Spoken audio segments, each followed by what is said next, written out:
Hi there, everyone. My name's Simeon Burnett. I'm the co-founder of Snowball Effect. We're here with Robbie Paul, CEO of Icehouse Ventures, to talk about their upcoming fund, IVX, which will shortly be available via Snowball Effect. So, Robbie, welcome. How are things going? Thanks, Simeon. Going well. Appreciate you giving us the time, and great to connect with the Snowball community around the world. I hear it's quite large at this point, so well done to the Snowball team. I was going to say I have a Snowball t-shirt, but it is not in very good working order anymore, so I won't present it. Maybe a new one after this race. I'll look forward to it. Yeah, I don't represent you guys too well when I'm wearing that on the ferry on the way to work. So yeah, time for an upgrade. So I'll introduce you to IVX, which is Icehouse Ventures late stage fund, and I'll do that first by sharing my screen. Bear with me. So IVX is a late stage fund. It's not Roman numerals. That stands for Icehouse Ventures Expansion, or X Factor, that we're raising to invest in 30 Series A to Series D stage companies over the next 3 to 4 years. We've raised 60 million to date. That's growing by the day, and we have a month to do a final close of up to 75 million. I just want to open with this intro to give you a feel for what Icehouse Ventures or IVX is investing in. Icehouse Ventures is known as a seed stage investor. That's because we've been the most active early stage investor for many years in the country. The benefit, of course, of that is that we are positioned to invest in growth stage companies. And so this fund is doing that. It's not a seed stage fund. To give you an example, we were the first investors in Mint Innovation, which is a company that uses microorganisms to extract precious metals from e-waste or circuit boards in your phone or other electronics. This photo was when they were relatively advanced, actually. When we first invested, they didn't even have a sign up or an official lab space. They were operating in somebody else's lab space. That's not where IVX would be investing. That's where our seed stage funds invest. Fast forward a year and a bit, they proved the tech, they got their bug working well, and they raised $5 million to build a demo plant, which is out in East Tamaki, and currently producing gold, which is emotionally exciting. That's when this fund would start investing, and it's not when it would stop investing. Fast forward again, another 18 months, and they were ready to scale what you see in that photo to 2 commercial plants, one in Sydney and one in the UK. And this is the type of scale that we're talking about for their current plant. This is the space that they've leased in Sydney. They raised $20 million to do that. IVX has participated in that round. They turned away multiple billionaires and offshore funds, and we were able to participate because we've been there from day one. We backed the founder, we have a large ownership stake, and we had trust and relationships to continue to participate in their business. One other way to visualize their status is when we first invested, they had no gold.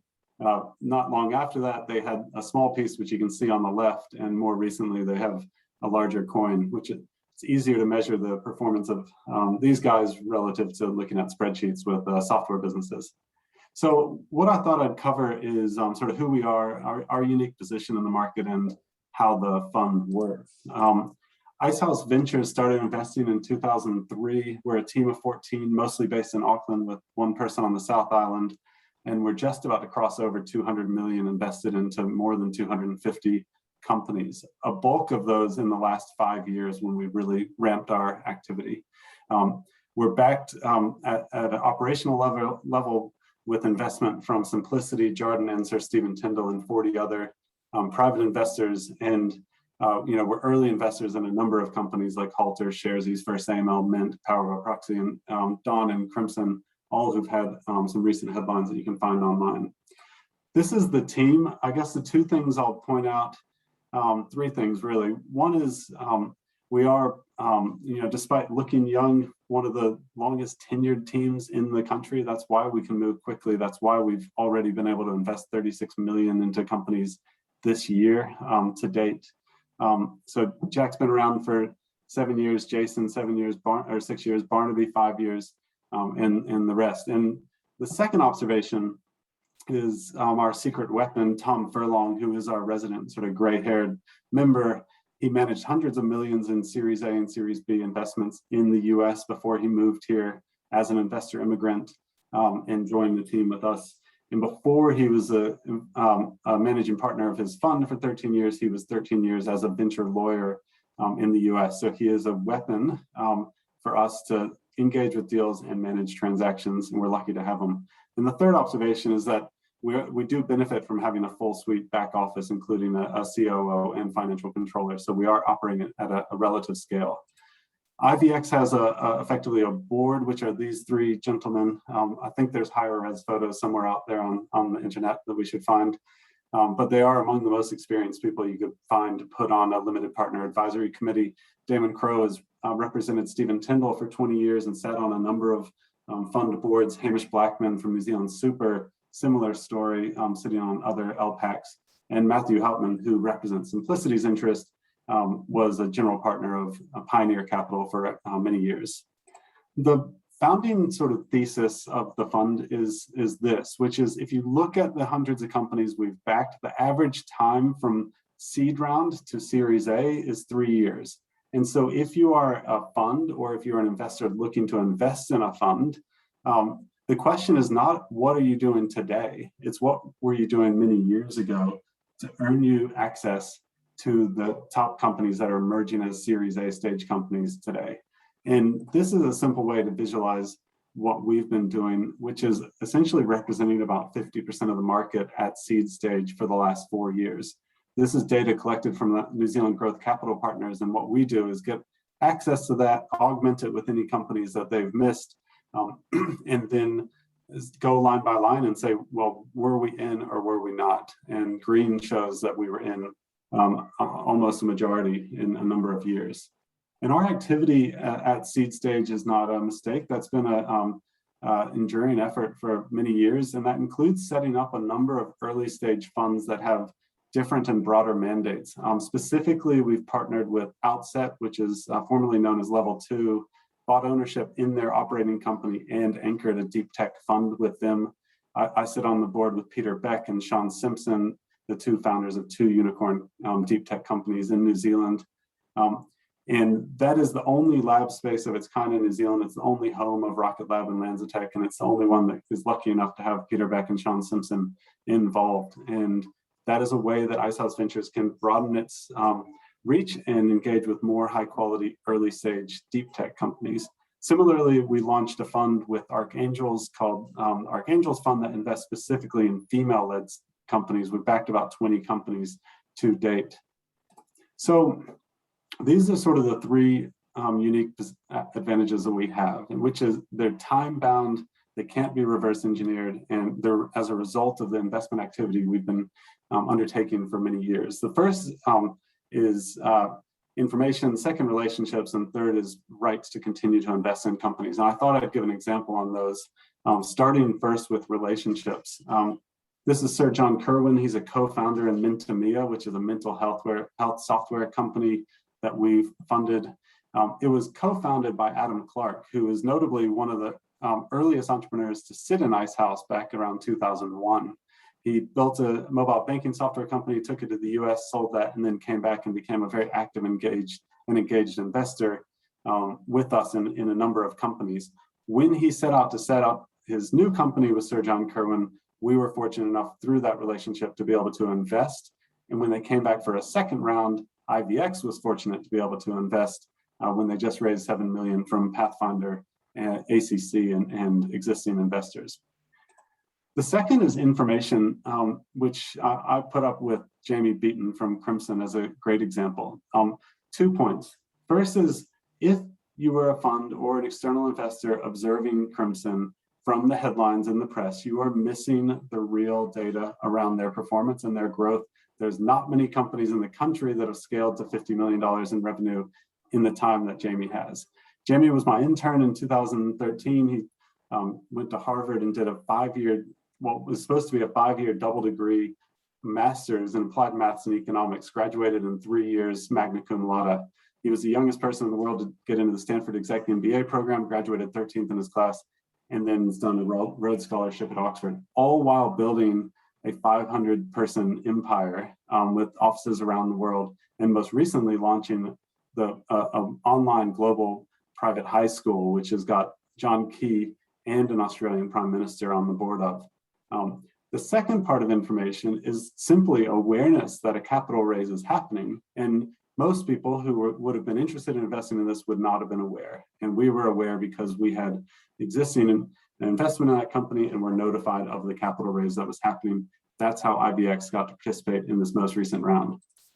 And the third is rights to continue to invest. And Halter is just one of a number of examples where once a company sort of meets the intersection of exceptional team, huge opportunity, and some interesting traction, they have people chasing them to invest.